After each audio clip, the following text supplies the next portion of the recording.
आणि मोदकांचा प्रसाद या भगिनीने दिलेला आहे. तुमचं नाव ताई? निलिमा देशमुख, अच्छा, कुठं आलात आपण? नागपूर. नागपूर. अच्छा, बरं काय वाटतंय, काय समाधान व्यक्त होते आज? आम्हाला समाधान होतं आणि पहिल्यांदाच ही वारी आहे. या वारीत आम्ही सहभागी झालो. नागपूरचे आमचे मुख्य संचालन ललित दादा लवणकर आणि त्यांचे 4 सहकारी सोबत आलेले आहेत. 2 ताई, आपण काय सांगणार? आम्ही पण मोदक घेऊन आलेलो आहे. स्वतः घरी बनवले आम्ही आणि इथे आणून वाटप केला. शिवाय ललित दादा सोबतच आम्ही गाडीमध्ये आज आलो. या ठिकाणी गजानन महाराजांकडे काही साकडं वगैरे आहे? नाही, साकडा आहे माझं, पण आमचं पण मला पण. मित्रांनो, सर्वांचं कल्याण हो आणि आमचं सुद्धा कल्याण हो अशा पद्धतीचं या ठिकाणी बोलणं आलेलं आहे. आपण एक सर्वेक्षण चित्र आज टिकतोय. तर या ठिकाणी जी आरोग्य सेवा इथे होते, त्या आरोग्य सेवे संदर्भामध्ये आपण माहिती जाणून घेऊ. तुमचं नाव? रुचिका जयदीप सिंग चौहान. अच्छा, कुठं आपण? आम्ही लाखनवाड्याचे. बरं, आज ही सेवा या ठिकाणी देत आहे, किती वर्ष? हे दुसरं वर्ष आहे आमचं. अच्छा, बरं काय वाटतंय, समाधान वाटतंय? खूप छान वाटतंय सेवा देऊन सर. प्रसन्न वाटतं एकदम. बरं, काय म्हणतायत भक्तगण? त्यांना खूप फरक पडतोय. त्यांना स्प्रे देतोय आम्ही मारायला, गोळ्या औषधी देतोय, मलम देतोय, बिस्किटची पुढे वाटप आहे, आमचे मोदक आहे, पाणी आहे, थंड पाण्याची सोय केलेली आहे भक्तांना द्यायला. मित्रांनो, अशा पद्धतीचा आज श्रींच्या पालखीमध्ये ही सेवा या ठिकाणी देण्याचा प्रकार इथे दिसतोय.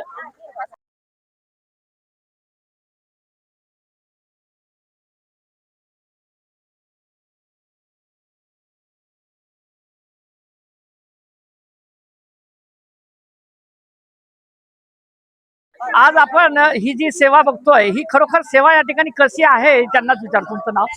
माझं नाव शोभा पवार. अच्छा, कुठं आलात आपण? चिखलीहून आली. अच्छा, बरं कसं वाटते ही सेवा आज या ठिकाणी? ही सेवा म्हणजे फार कौतुकास्पद बाब आहे, कारण इथे सर्व भक्तजन थकलेला असतो, त्यांचे पोटऱ्या दुखतात, पाय दुखतात आणि अशा वेळेस जर कोणी आपलं गरम पाण्याने मसाज वगैरे मलम लावून केली तर फार छान वाटते. म्हणजे ही खरी श्रींची सेवा आहे. खरी सेवा आहे ही. मानव सेवा हीच खरी सेवा. सर, आपण काय सांगा, ही जी सेवा देत आहे? सर, याच्याबद्दल आम्हाला खूप आनंद होत आहे सेवा देताना, की सर्व आम्ही जे सर्व जे भाविक मंडळ जे आलेले आहे, सर्व पंढरपूरवरून जे आलेले आहे, वारी करून आलेले आहे, त्यांना आम्ही जे सेवा देतोय याचा आम्हाला लाभ होतोय. जसं ते आशीर्वाद देत आहेत आम्हाला आणि त्यांचं जे दुःख पीडा वगैरे त्यांची जे जात आहे त्याच्यापासून आम्हाला आपण आनंद. जे आरोग्य क्षेत्रामध्ये निवडलेलं आहे, आरोग्य क्षेत्राचं जे कार्य, ते अविरतपणे या ठिकाणी चालू राहणार. हो, नेहमी चालू राहणार. पण युवकांना सकारात्मक संदेश काय देणार? जसं सर्वांनी जसं सहकार्य करून जे एवढं मोठं केलेलं आहे सर्व, हे पुढे चालू द्यायचं, आपल्याला कॅरी ऑन करायचं आहे पूर्ण.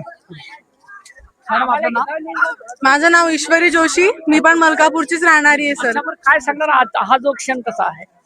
मला तर खूप आनंद होतोय. मलाच काय, आमच्या कॉलेजमधील सर्व विद्यार्थ्यांना खूप आनंद होतोय. खरं तर NSS म्हणजे राष्ट्रीय सेवा योजना, आणि सेवा जी आहे ती निस्वार्थ मनाने केली पाहिजे. आज आम्ही सर्व त्याचा म्हणजे आम्ही तर फर्स्ट इयर सेकंड इयर वाले, तर आम्ही फर्स्ट टाइम अनुभव घेत आहे. आम्हाला खूप छान वाटत आहे. सेवा आहे आपल्या जीवन कार्यशैलीमध्ये कामा पडेल. हो, नक्कीच.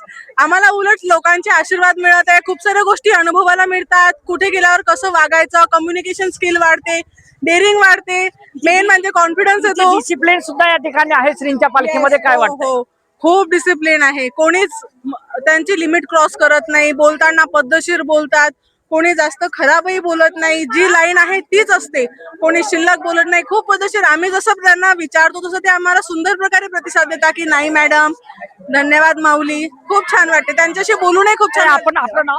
श्रुती बासपूर. अच्छा, तर काय सांगणार आज ही जी सेवा देते? जसं आमच्यामुळे दुसऱ्यांना मदत व्हावी, त्यांना चांगल्या प्रकारे ट्रीटमेंट मिळायला पाहिजे, याच्यासाठी आम्ही करत आहोत. त्यांचा आशीर्वाद आम्हाला खूप लाभते. मित्रांनो, एकमेका सहाय्य करू, अवघे धरू सुपंत, या ओळीप्रमाणे ही एक आज सेवा चालू आहे.